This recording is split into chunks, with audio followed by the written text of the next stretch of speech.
Last summer, in June 2020, as the COVID pandemic raged across the world, a special team prepared a message for the world, one that wouldn't be shared for almost another year. On July 30th, 2020, that message began a journey of 480 million kilometers to its destination. On 18 February of this year, just 2 months ago, at around 20:55 GMT, the message revealed itself. As NASA's Perseverance rover hurtled towards the surface of Mars at 16 times the speed of sound, the all-important drag chute opened, slowing the craft just enough to make a powered landing at Jezero Crater, appropriately at Octavia Butler Landing, to be precise. The message was hidden inside the parachute, a coded design for all of humanity to see. The message was, "Dare mighty things," a reminder to the many dealing with a dark time that together we can do great things, large and small. The phrase itself came from an 1899 speech by President Theodore Roosevelt that encouraged us to reach farther. The smart engineers and designers working with them embedded the message in a code in the design of the parachute itself for all to witness. But it wasn't the first work of art that NASA's teams have built to remind us of our capabilities when we use the tools that we create and to good ends. And dozens of works, public or not, within the team at NASA's Jet Propulsion Laboratory have spent years creating evocative works like this one. The Orbit Pavilion, fashioned by JPL's creative team along with Studio KCA and Arup to enable people around the world to hear the sounds of satellites orbiting our world, to enter the pavilion and experience the wonders of the technologies that we've created and deployed. Many of those satellites providing the data through which we document our lives, communicate with each other, and capture natural and human-made challenges. But this was not just a pivotal moment for arts and culture. We need to be daring right now because we face challenges that are greater in scale and impact at any time in our collective memory. Just to point to a handful, just a few that we face, not only in the near future, but in the present. Yesterday, of course, was Earth Day. This was one of the last Earth days where we can make a commitment collectively to arrest climate change and its devastating impacts on generations to come, as well as our own. We reached 418 parts per million of carbon dioxide in the atmosphere yesterday. Of course, this is the 11th straight year of a continual increase. We wouldn't be engaging tens of millions of people to deal with the causes of climate change and grapple with its impacts if it weren't for the many courageous documentarians enabling us to witness it, understand it, and be in the places where it's hiding around the world. Social justice. It's been an important week for justice in my own country, the US, but it's not yet momentous. We're deep in a social justice crisis around the world, one that we didn't start, but that we have to finish, and one that's coming to its reckoning moment. We wouldn't be moving ever closer towards racial justice had not Darnella Frazier in Minneapolis been brave enough to decide in the moment to document the killing of George Floyd at the hands of the Minneapolis police. Digital division. With apologies to McLuhan, we make our tools, and these days, thereafter, they're unmaking us if we're not careful. The digital tools and spaces architected in the late 20th century give us new spaces for creation, new platforms to do amazing things, but they have also been made into solvents for social solidarity. They divide us as much as join us. Identities and stories and narratives are fractured, even as we've used these implements of digital culture to bring us together and to take us to new places and to face new challenges. Annette.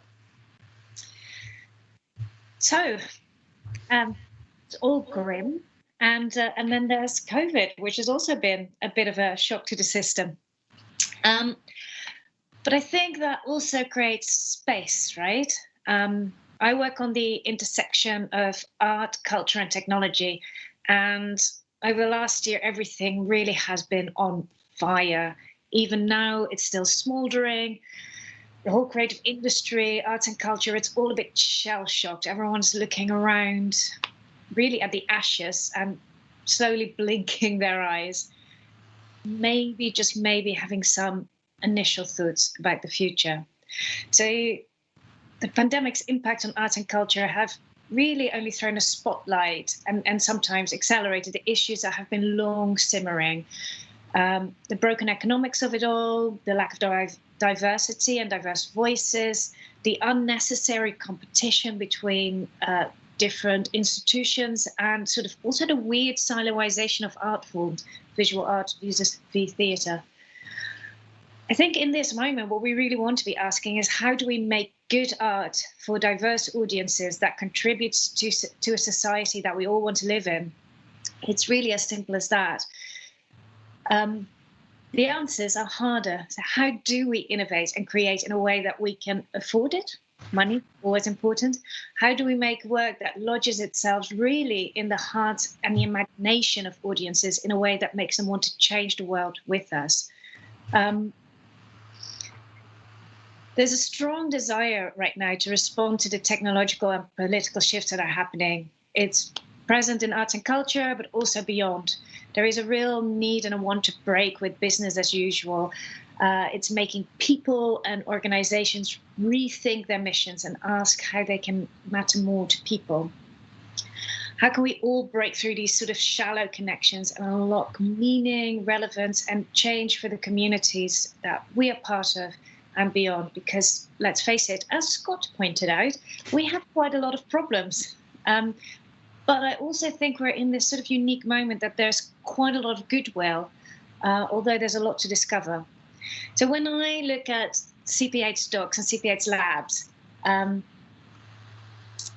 this is a sort of wonderful space to be in. And I'm really sad not to be in Copenhagen this year, because it's always a place where I find other astronauts.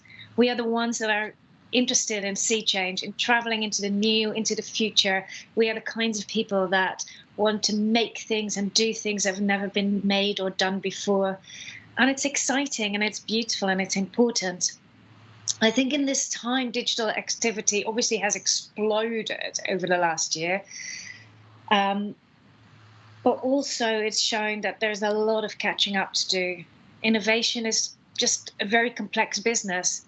And I feel that in art and culture, there is often quite a lack of expertise present that you can see in institutions, in festivals even, but lots of frameworks, even in funding bodies themselves. There's some of that expertise that's really needed in this moment is in this virtual room, this festival. There is amongst you expertise in digital strategy, in the ethical use of technology, in how we do things radically different, radical new partnerships, how innovation processes work, and how we tell great stories, how, examples of great artistry and craft. I think that collectively in this moment, we can make new allies, new partnerships, and look across our silos. I would like to see us to take our innovative impulses and do things radically differently. We are very good at making up stuff that hasn't been done before. So can we also look at how we work together to make more new and better change with these skills? Which non-astronauts can we work with? I think it's not enough to make work about these topics and hope that somehow it's part of the solution. I think this is a time to look boldly at doing things anew. So I always like talking about this particular little building. It's a pleasant little building in quite a fancy part of London, but this was radical, and to a certain extent still is. So this is Dullish Picture Gallery. It was created by a Frenchman called Desenfants and his young Swiss friend, a painter called Bourgeois. So in 1790, these guys were commissioned by the King of Poland to form a royal collection from scratch. So they spent 5 years collecting. They bought everything from Rembrandt's to Michelangelo's, anything they could lay their hands on. And after 5 years, they were done. However, there was no longer a King of Poland. So they were sort of stuck with this collection that they built up without being able to sell it. So they tried to figure out if they could parcel it off. So, but it sort of was hanging in their houses, basically. I'm sure they had very big houses. So the story goes that Desenfant's wife, called Margaret, was like, can we just not have all of this stuff in our house, please? And so they started talking to the British Museum, maybe if they could take it off their hands. But they decided that they found it, and these were too arbitrary and too aristocratic. So they decided they wanted that the art would be for the inspection of the public, is what they called it. So they started talking to John Soane about this. He was a famous architect at that point. However, he started life as the fourth son of a bricklayer, and together they dreamed up this radical new idea. They could build a building for the public in which they could see art. Then this was the first public, just feels quite normal now, but this building was the first purpose-built public art gallery in the UK, possibly in the world, but then you come into history and it becomes complicated. So rather than working with the British Museum, they started working with a local college in South London to make it happen. And they pulled in all kinds of unlikely allies, bankers with money, different people they wanted to bring along. The gallery came to inspire lots of others around the world. We have five so they were so proud of this that they're buried system